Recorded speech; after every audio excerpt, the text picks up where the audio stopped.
आगे मिस्टर चोय और बाइक हंटर एसोसिएशन की बिल्डिंग पर आते हैं। सभी मीडिया को लगता है कि वो ली मिनसंग को रिक्रूट करने आए हैं। बाइक को तो पता भी नहीं था कि वो है कौन, और वो मीडिया से कहते हैं कि वो ऐसी फालतू चीजों के लिए यहाँ पर नहीं आए हैं, क्योंकि ये लेटेंट की तरह चटपटी खबर नहीं थी। मीडिया उनके सामने से चली जाती है, जिसके बाद वो दोनों आपस में बहस करने लगते हैं, क्योंकि वो दोनों ही जिनवू को अपने गिल्ड में रिक्रूट करना चाहते थे। तभी वहाँ पर फीन गिल्ड का गिल्ड मास्टर आता है। कहीं आप ली मिनसंग के पीछे तो नहीं बहस कर रहे? उसके इतना कहते ही वो दोनों भड़क जाते हैं। वो ली मिनसंग हो या मिन सुसु, हमें उससे कोई फर्क नहीं पड़ता। इसी दौरान वहाँ पर जिनवू भी आ जाता है, जो कि इतनी सारी भीड़ भाड़ को देखकर कंफ्यूज था। दूसरी तरफ जिन्हा के स्कूल में सारी लड़कियां न्यूज से चिपकी पड़ी हैं। दूसरी तरफ ली का प्रेस कॉन्फ्रेंस शुरू हो जाता है और वो अपनी रटी रटाई स्क्रिप्ट पढ़ने लगता है। मेरी पावर्स अवेकन हुई हैं, इसलिए मैं हंटर बनने वाला हूँ और फीन गिल्ड को ज्वाइन करूंगा। ये सुन के मीडिया उससे पूछती है कि क्या वो एक्टिंग को छोड़ देगा, वो भी ये असेस करने से पहले कि उसका रैंक क्या होने वाला है। अरे गरीबों, मुझे तो पहले से ही पता है मैं ए रैंक का हंटर हूँ, और फीन गिल्ड के साथ तो सिर्फ मेरा 2 साल का कॉन्ट्रैक्ट है। इसके बाद मैं फिर से बॉलीवुड में चला जाऊंगा और तब तक मेरी सारी छिछोरी हरकतों के बारे में सब लोग भूल गए होंगे। चाहे मेरा रैंक जो भी हो, मैं अपने देश की भलाई के लिए अपनी जान को खतरे में डालने के लिए तैयार हूँ। उसी वक्त जब जिनवू एसोसिएशन के अंदर जा रहा था,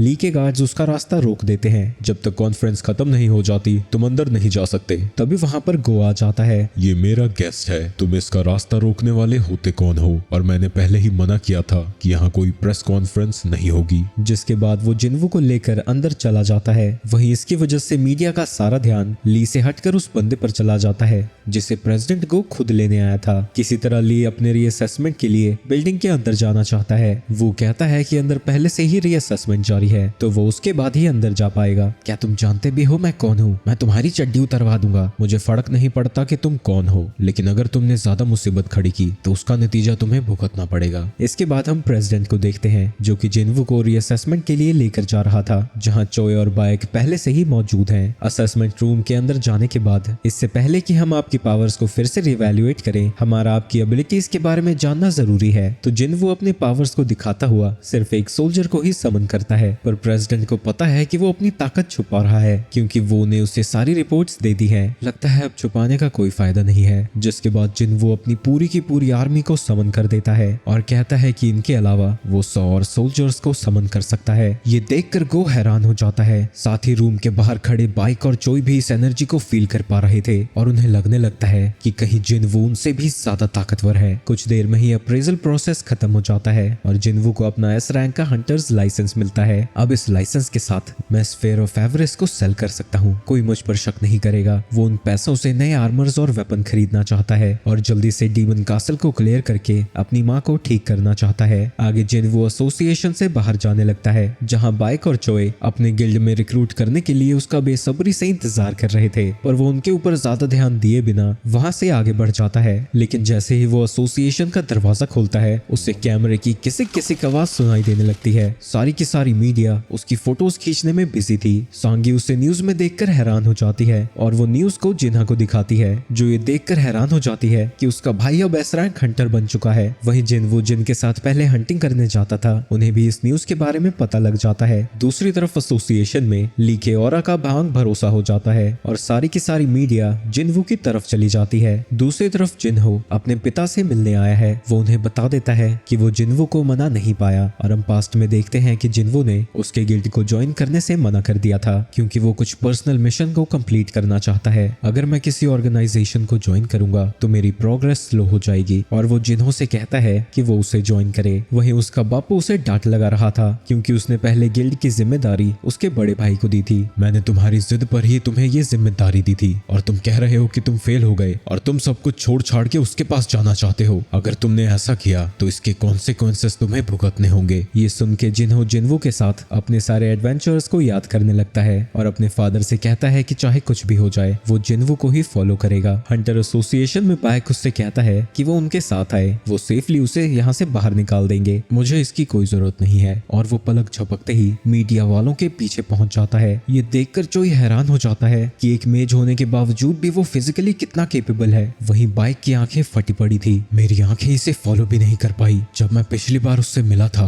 वो उससे भी ज्यादा ताकतवर है। आगे जिनवू एक ऑक्शन हाउस में जाता है। मैं एक ऐसा आर्मर ढूंढ रहा हूँ जो फायर बेस्ड अटैक से मुझे बचा सके। ये सुन के सेल्समैन उसे क्लोक और कुछ आइटम्स दिखाता है जिनका प्राइस उसके हिसाब से तो सही था, लेकिन जिन्वो के लिए वो बहुत ज्यादा महंगे थे और क्योंकि प्राइस फिक्स्ड थे तो उस बेचारे को डिस्काउंट भी नहीं मिलता। लेकिन अगर आप बिना किसी वेपन के इस ग्लास को तोड़ देते हैं तो ये सारी चीज आप फ्री में ले सकते हैं। ये सुन के जिन्वो हैरान हो जाता है और उस ग्लास को तोड़ने के लिए एक पंच की तैयारी करने लगता है, लेकिन तभी वो उसे रोक देता है। अमा जोकिंग सर, ऐसा मैं तो मजाक कर रहा था। वो ग्लास इतना ज्यादा मजबूत है कि अगर वो वाइब्रेट भी होता है तो हमारा अलार्म सिस्टम बज पड़ेगा। जिसके बाद जिन्वो उससे माफी मांगता है और अब वो कुछ वेपन्स को देखना चाहता है और वो वेपन स्पेशलिस्ट के साथ वहां से चला जाता है। तभी वो बंदा देखता है कि जिन्वो ने बिना छुए उस ग्लास को क्रैक कर दिया था। जिन्वो एक डैगर को देख रहा था जिसका प्राइस कुछ ज्यादा ही था, जबकि वो कसाकास फैंग से भी ज्यादा कमजोर है। तो जिन्वो उसे अपना डैगर दिखाता है और उससे इसका प्राइस पूछता है। स्टाफ कहता है कि इसका प्राइस कम से कम 100 मिलियन होगा। ये सुन के जिन्वो हैरान हो जाता है क्योंकि उसने इसे शॉप से सिर्फ 2.8 मिलियन गोल्ड में खरीदा है और क्योंकि उसकी शॉप वाली आइटम्स की वैल्यू इतनी ज्यादा है उसे स्फेयर ऑफ एवरेज को बेचने की भी जरूरत नहीं पड़ेगी। आगे हम व्हाइट टाइगर गिल्ड के हेडक्वार्टर को देखते हैं जहां बाइक जिन्वो के बारे में ही सोच रहा था।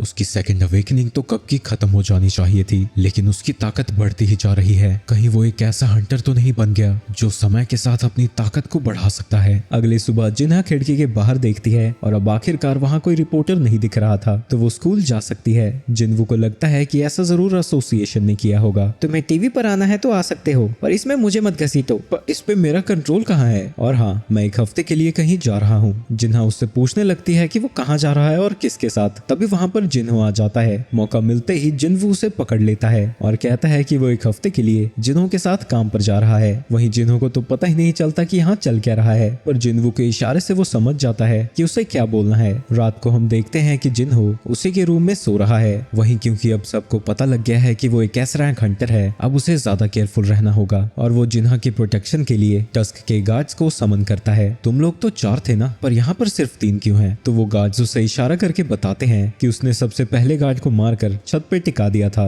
जिसकी वजह से वो उसकी शैडो को एक्सट्रैक्ट नहीं कर पाया। वो उन गार्ड्स को अपनी बहन को प्रोटेक्ट करने का ऑर्डर देता है और वो उसकी शैडो में चले जाते हैं। जिसके बाद वो छत पर चला जाता है और अपने सभी सोल्जर से वहाँ के एरिया को पेट्रोल करवाता है ताकि उसकी बहन सेफ रहे। तभी हम एक एंट मॉन्स्टर को देखते हैं जो कि उड़ता हुआ कहीं जा रहा था। अगले दिन जिन्वो जिन्हो के साथ वहाँ से निकल जाता है। बॉस, आप उस टावर में क्यों जा रहे हैं? मैं एक हफ्ते तक वहाँ ट्रेनिंग करने वाला हूँ। आप तो पहले ही एस रैंक है, आपको उससे भी ज्यादा ताकतवर बनना है। मुझे नहीं लगता कि और ताकतवर बनने में कोई बुराई है। इसके बाद जिन्वो डीमन टावर में चला जाता है जहाँ वो विंड बेस्ड रोब और वाटर बेस्ड रिंग को पहन लेता है। जैसे ही उसकी तैयारी पूरी होती है उसे डीमन मोनार्क बैरन को हराने का क्वेस्ट मिलता है जो कि सबसे टॉप फ्लोर पर है। रिवॉर्ड के तौर पर उसे शैडो एक्सचेंज के लिए एक रून स्टोन मिलेगा और साथ ही 30 एबिलिटी पॉइंट्स। जिसके बाद वो 76 फ्लोर पर टेलीपोर्ट हो जाता है। वहीं डंजन के बाहर जिन्हो के माँ और बाप उसी के बारे में बात कर रहे थे, लेकिन तभी वो बेहोश हो जाते हैं। वहीं डीमन कासल के अंदर जिन्वो के सामने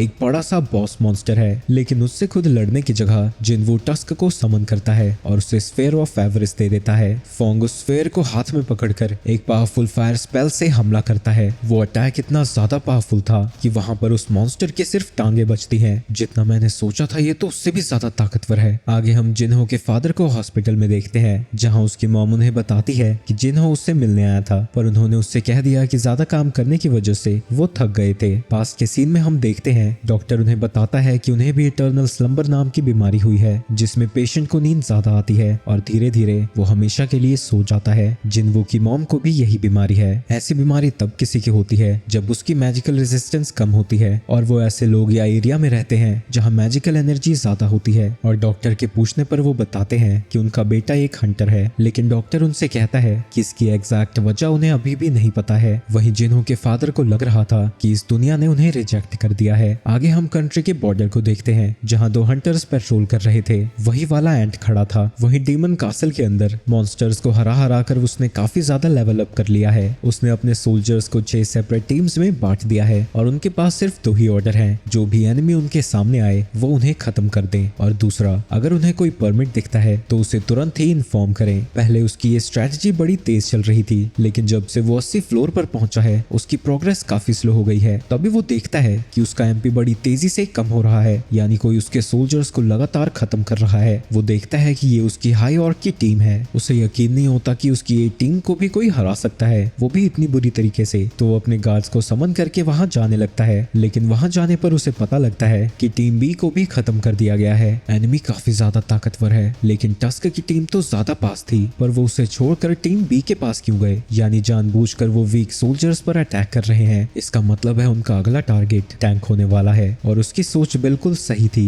वो जल्द ही कुछ डीमन नाइट्स को देखता है जो कि आइस बेयर की टीम के ऊपर हमला कर देते हैं। वो बेयर्स मक्खन की तरह सभी बेयर्स को काटते जाते हैं, और जिन वो अपने स्टेल्थ मोड का यूज करके सारी चीजें छुपकर देख रहा था, वो अपने सोल्जर्स को वापस बुला लेता है और अपनी स्टेल्थ स्किल को डीएक्टिवेट करता है। एक नाइट उसके ऊपर हमला करने जाता है, पर जिन वो एक किक मार के ही उसे एरिया के दूसरे कोने में भेज देता है। इसके बाद दो और डीमन नाइट उसके ऊपर हमला करने आते हैं, पर वो उन्हें आसानी से खत्म कर देता है और अब सिर्फ उनका लीडर बचा है। वो उसकी तरफ जाने लगता है, पर उसे देखकर वो डर के मारे पीछे होने लगती है। मेरे मन में कब से सवाल था कि क्या मैजिक बीस्ट्स को भी डर लगता है, पर तुम्हें देखकर मुझे मेरे सवाल का जवाब मिल चुका है। उन नाइट्स की कमांडर और जिनवो आपस में लड़ने लगते हैं, जहां जिनवो आसानी से उसके सभी अटैक्स को डॉज करता जाता है और मौका मिलते ही उसकी गर्दन को पकड़ लेता है, लेकिन तभी वो सरेंडर कर देती है और उसकी आवाज बिल्कुल लड़कियों जैसी थी। जिनवो जब उसका मास्क हटाता है, वो देखता है कि वो एक डीमन गर्ल है और वो डर के मारे अपनी जिंदगी की भीख मांगने लगती है। पहले तुमने मुझ पर हमला किया और तुम चाहती हो कि मैं तुम्हें जिंदा छोड़ दूं। मैंने तुम्हारे कंपेनियंस को मार दिया है। नाइट्स का काम तो अपने लॉर्ड को सर्व करना होता है। जब तक मैं जिंदा हूँ वो खुश रहेंगे। ये सुन के जिनवो समझ जाता है कि उसका स्क्रू लूज है। बेचारे मरे हुए कहाँ से खुश रहेंगे। खैर छोड़ो, और वो वहां से जाने लगता है,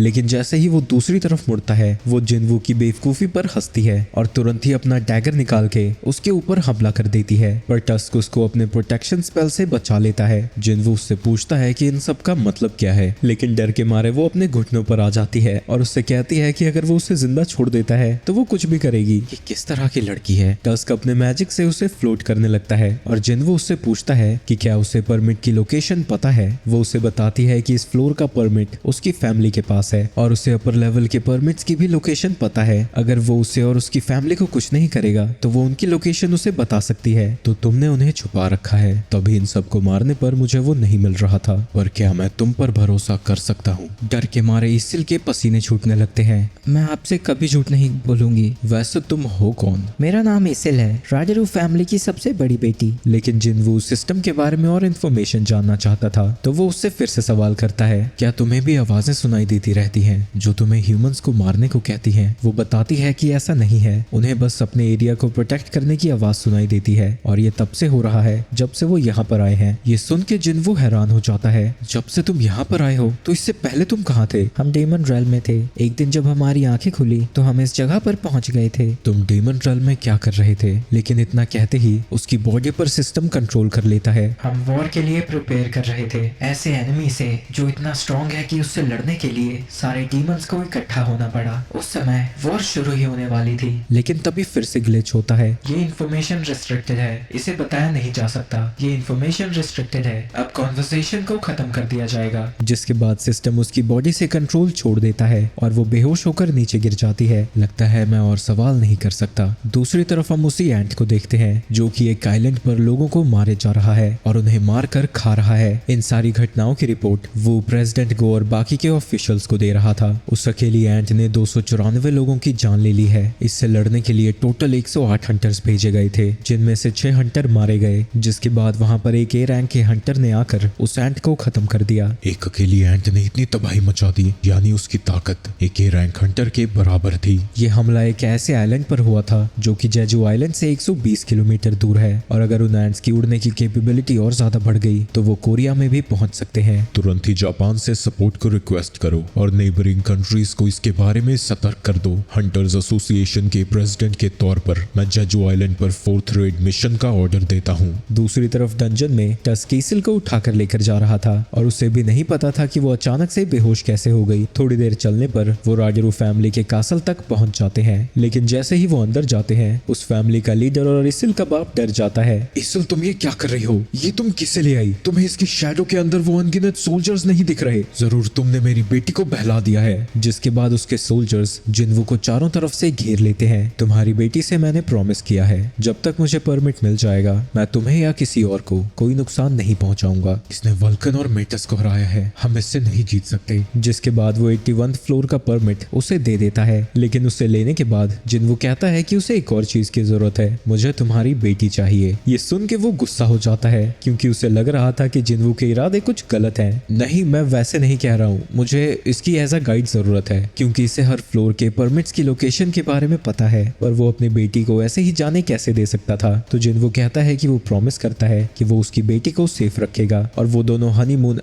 बाकी के लेवल्स पर जाने के लिए निकल जाते हैं। वहीं कोरिया में जापान से एक गिल्ड मास्टर आया हुआ है जो कि उस एंट की बॉडी को टेस्ट होता हुआ देख रहा था। वहीं डंजन में डीमन नाइट्स और डीमन नोबल को हराकर जिनवू को 90 फ्लोर का परमिट मिल जाता है। वहीं इग्रिस और टैंक लेवल अप होने की वजह से एस रैंक और ए रैंक के बराबर हो गए हैं। अब वो लोग तो मर गए, इतनी सारी नेगोशिएशन के लिए सामान लाई थी मैं, सब बर्बाद हो गया। तुम इन्हें लेकर अब यहाँ से वापस जा सकती हो। पर इसके ऊपर के floor high ranking nobles manage करते हैं, उनकी ताकत नीचे वाले लेवल से कहीं ज्यादा है, तो उनसे बात करके परमिट लेना ज्यादा बेहतर रहेगा। अगर मैं तुमसे कमजोर होता तो क्या तुम मुझसे बात करती? यहाँ चीजें ऐसी ही चलती हैं। तुम भी तो बाकी के डीमन नोबल्स के साथ रैंकिंग के लिए कम्पीट कर रही हो ना, तो सबसे पहले मैं रेडिश फैमिली को टॉप पर पहुंचाऊंगा। रेडिश नहीं, रेडरू है। और एक और बात, आपने मुझे जिंदा क्यों छोड़ा? क्योंकि मैं तुम्हें पसंद करता हूँ। ये सुन के इसिल हैरान हो जाती है। वहीं जिनवू सोच रहा था, पहले जिन हो और अब ये, लगता है मेरी ढीले लोगों से ज्यादा बनती है। इसिल, अब तुम यहाँ से वापस चली जाओ, बस मुझे परमिट्स की लोकेशन बता दो। अभी तक जो भी तुमने किया उसके लिए शुक्रिया। लेकिन इसिल कहती है कि वो उसे फॉलो करना चाहती है और देखना चाहती है कि वो अपनी ताकत से क्या क्या अचीव करता है। तो जिनवू उसे साथ में ले जाने के लिए मान जाता है। जैसा कि इसिल ने कहा था,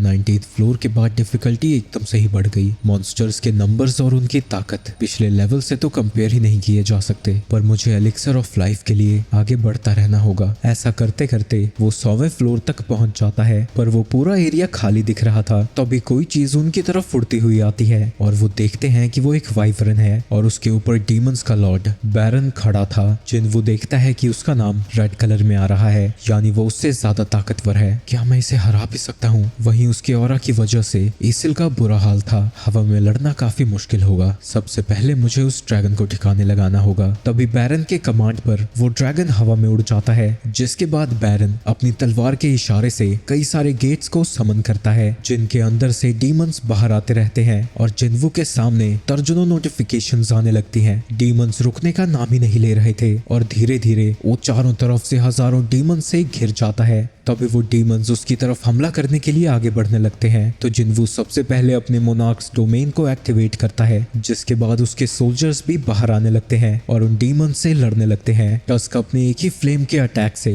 कई 100 डीमंस को जलाकर मार देता है। उसकी पावर्स को देखकर इसिल भी हैरान हो जाती है, क्योंकि अब तक वो इस तरह से नहीं लड़ा था। पर अब उसे समझ नहीं आता कि वो किसकी साइड ले, क्योंकि बैरन इस जगह का रूलर है और जिनवू एक इन्वेडर जिसे खत्म कर देना चाहिए। तभी बैरन एक इलेक्ट्रिक स्पेल को चार्ज करता है और सीधा आसमान में मारता है। उस स्पेल की वजह से बादलों से जमीन पर बिजली गिरने लगती है। उनमें से एक लाइटनिंग इसिल से टकराने ही वाली थी, लेकिन तभी जिनवू आकर उसे बचा लेता है। अगर ऐसे ही चलता रहा तो मेरी एमपी जल्द ही खत्म हो जाएगी। तो जिनवू अपने स्टेल्थ और डैश स्किल को एक्टिवेट करके बैरन की तरफ बढ़ने लगता है, लेकिन स्टेल्थ स्किल के होने के बावजूद भी बैरन उसे डिटेक्ट कर लेता है और जिनवू उस ड्रैगन के पंख को नहीं काट पाता। बैरन उसे जमीन पर पटक कर अपनी लाइटनिंग से उसके ऊपर हमला करता है, जो कि उसका पीछा करने लगती है। तो जिनवू अपनी मदद के लिए इग्रिस और टस्क को बुलाता है। टस्क अपने फायर स्पेल से उसके लाइटनिंग को ब्लॉक कर देता है। जब बैरन का ध्यान इस अटैक की वजह से बटा हुआ था, जिनवू इग्रिस की तलवार को फेंक कर उस ड्रैगन की गर्दन ही काट देता है, जिसकी वजह से फाइनली बैरन नीचे उतरता है। आखिरकार तुम नीचे उतरे, इतनी देर से ऊपर देख देख के मेरी गर्दन दुख गई। बैरन अपने क्यूट से दांत दिखाता हुआ उसकी तरफ बढ़ने लगता है। दूसरी तरफ जापान के एक गिल्ड मास्टर के साथ हंटर एसोसिएशन की मीटिंग चल रही थी और इस बंदे का नाम गोटो रियूजी है, जो कि ड्रॉ स्वॉर्ड गिल्ड का मास्टर है और इस गिल्ड में टोटल 11 एस रैंक हंटर्स हैं। जापान ने एंट्स की इंफॉर्मेशन के बेस पर एक प्लान बनाया है। वो एंट्स ताकतवर लोगों की तरफ अट्रैक्ट होते हैं और उन्हीं पर सबसे पहले अटैक करते हैं और उनका लाइफ स्पैन 1 साल का होता है। तो अगर वो मदर एंट को मार दें तो 1 साल के अंदर उनकी पॉपुलेशन खुद ब खुद खत्म हो जाएगी। गोटो बताता है कि उसको मिला के उसका गिल्ड 11 में से 10 एस रैंक हंटर्स को इस मिशन पर भेजेगा, जो सुन के वो सभी हैरान हो जाते हैं। हम सारे एंट्स का ध्यान अपनी तरफ खींचकर बाहर लाएंगे। तुम सबका काम ये होगा कि तुम क्वीन एंट को खत्म करोगे। वो कहता है कि अगर वो लोग ऐसा करते हैं तो उनका सामना हजारों एंट से होगा, पर हमारा काम सिर्फ उनका ध्यान हटाना है। एआई सिमुलेशन से हमें पता लगा है कि हमारी बेस्ट स्ट्रेटजी होगी। दूसरी तरफ डंजन के अंदर जिनवू की फाइट अभी तक चल ही रही है। डीमंस की तादाद बहुत बहुत ज्यादा होने की वजह से जिनवू को माना पोषण पीने का भी समय नहीं मिलता और वो अपने सोल्जर्स के साथ ही लड़ता जाता है। दूसरी तरफ बैरन उसी लाइटनिंग अटैक से उनके ऊपर हमला करता है, जिसे टस्क अपने प्रोटेक्शन स्पेल से ब्लॉक कर देता है और आयरन और इग्रिस उसके ऊपर हमला करने जाते हैं, पर वो आयरन को आसानी से खत्म कर देता है और इग्रिस जब उसके पास पहुंचता है वो फिर से लाइटनिंग अटैक से उसे भी मार देता है। अगले ही पल में जिनवू उसके ऊपर अटैक करने जाता है, लेकिन बैरन के रिफ्लेक्सेस इतने तेज थे कि वो उसे भी रोक देता है और अब जिनवू का सर बैरन के हाथ में था। बैरन अपनी तलवार से उसे काटने ही वाला था, लेकिन तभी जिनवू के सोल्जर्स आकर उसे बचा लेते हैं और जैसे ही बैरन का ध्यान बटता है जिनवू अपने दोनों डैगर्स उसके हाथ में घुसा देता है। इग्रिस भी अपने मास्टर की लीड को फॉलो करता हुआ उसके दूसरे हाथ में अपनी तलवार घुसाता है और टस्क उसके पीछे खड़ा होकर उसके दोनों हाथों को पकड़ लेता है, लेकिन डीमन लॉर्ड को रोकने के लिए ये भी काफी नहीं था। बैरन अपने लाइटनिंग अटैक से टस्क और आयरन को खत्म कर देता है। इस अटैक से जिनवू बच तो जाता है, लेकिन अब उसका एमपी पूरी तरह से खत्म हो चुका था और अब मैदान में सिर्फ बैरन और वही बचे हैं। इसके बाद बैरन भी अपने दो वेपन्स को समन करता है और उन दोनों की फाइट फिर से शुरू हो जाती है। वो इतनी तेजी के साथ लड़ रहे थे कि इसीलिए उसकी मूवमेंट्स को फॉलो भी नहीं कर पाती। वो दोनों लड़ते वक्त कभी जमीन को डिस्ट्रॉय कर रहे थे तो कभी बिल्डिंग को। हैंड टू हैंड कॉम्बैट में दोनों की टक्कर बराबरी की चल रही थी, लेकिन बैरन फिर से उसी लाइटनिंग अटैक से हमला करता है जिसे जिनवू ब्लॉक कर देता है, पर इसके चक्कर में उसके हाथों से दोनों डैगर जुड़ जाते हैं और अब बैरन से लड़ने के लिए उसके पास कोई वेपन नहीं था। तभी बैरन उसके ऊपर हमला कर देता है, पर जिनवू उसके दोनों हाथों को पकड़कर उसके अटैक को रोक देता है, पर बैरन की ताकत उससे कहीं ज्यादा थी, जिसके बाद वो फिर से अपने मुंह से उसके ऊपर हमला करने जाता है और इस पोजीशन से जिनवू उसके अटैक को डॉज नहीं कर पाता। लेकिन तभी सिल अपने वेपन को बैरन के ऊपर फेंक देती है। इसकी वजह से बैरन का ध्यान बच जाता है और एक सेकंड ही जिनवू के लिए काफी था। वो अपनी पूरी ताकत के साथ साथ रूलर्स हैंड का यूज करता है और बैरन के दोनों हाथों को उखाड़ देता है। बैरन गुस्से और दर्द के मारे चिल्लाने लगता है और जब वो फिर से उसके ऊपर लाइटनिंग से हमला करने जाता है जिनवू उसके मुंह पर खींच के पंच मारता है। ये पंच इतना ज्यादा ताकतवर था कि उसकी बॉडी से उसका सर अलग हो जाता है और सीधा आसमान में जाकर फटता है, जिससे वहां एक बहुत बड़ा धमाका होता है और जिनवू को नोटिफिकेशन आती है कि उसने डीमन मोनार्क बैरन को हरा दिया है और उसे बैरन की सोल मिल जाती है। बैरन के मरने के बाद सारा आसमान साफ हो जाता है और जो गेट्स उसने समन किए थे उसके साथ साथ सारे डीमंस भी गायब हो जाते हैं। जिनवू थका हारा नीचे बैठ जाता है। एसिल, जाओ और अपने फादर को बता दो कि अब से रेडी फैमिली यहाँ की रूलर है। ये सुन के एसिल इमोशनल हो जाती है और कहती है कि वो रेडी नहीं राडरू है। चलो भाई, वीडियो को लाइक करते जाना। मिलते हैं नेक्स्ट वीडियो में।